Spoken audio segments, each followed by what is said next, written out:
Breaking news, a letter has apologized for taking the life of Nancy Guthrie. As you may recall, Nancy Guthrie went missing from her Arizona home on February 1st in the early morning hours. This was after she attended game night at her daughter's house and was dropped off at her own home. Authorities have searched for clues for the last 4 months but have found nothing. However, they have received multiple ransom letters. The first one was received on February 2nd. This was the day after Nancy went missing. The February 2nd letter demanded $4 million in Bitcoin. In that letter, they also said Nancy was, quote, scared but safe. Within that, they also gave terms for exchanging of Nancy. Then on February 6th, they received another letter. All of these letters were received via email. The February 6th letter started out with a, quote, apology. The apology was for taking the life of Nancy Guthrie accidentally. In addition to that, they also gave very specific details regarding the night she went missing, such as things that she was wearing. That letter is what turned the kidnapping investigation into a homicide. The February 2nd letter and the February 6th letter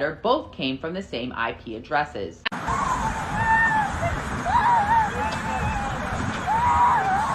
Y'all, this is so sad and absolutely terrifying. A 2-year-old little girl got crushed to death by a power seat in a 2026 Hyundai Palisade.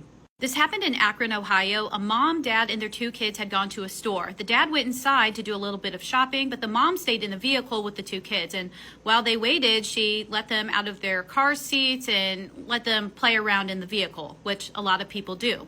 The car seats were in the 2nd row, but the kids were in the 3rd row. And at some point, the power seat system got activated and the 3rd row began to fold on top of the children. And the 2-year-old got completely pinned. The mother immediately jumped out of the vehicle and ran around to try to get it to stop. There's a button on the side that you push, and then the seat is supposed to reverse, but it malfunctioned. It didn't work. She could not get her little girl out. There was a bystander close by who heard the commotion. They ran over to help. At that point, they were trying to manually lift the seat back up, but they couldn't get it.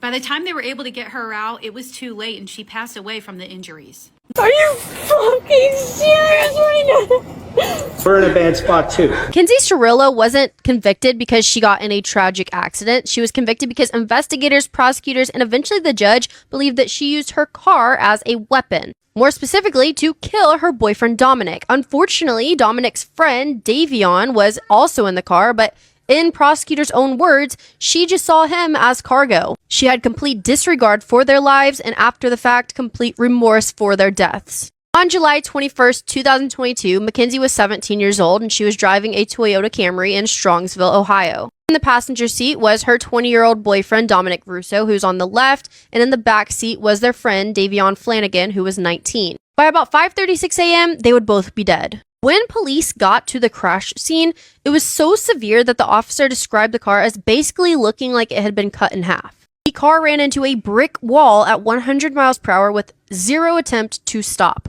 Mackenzie's head and body had been pushed underneath the steering wheel area.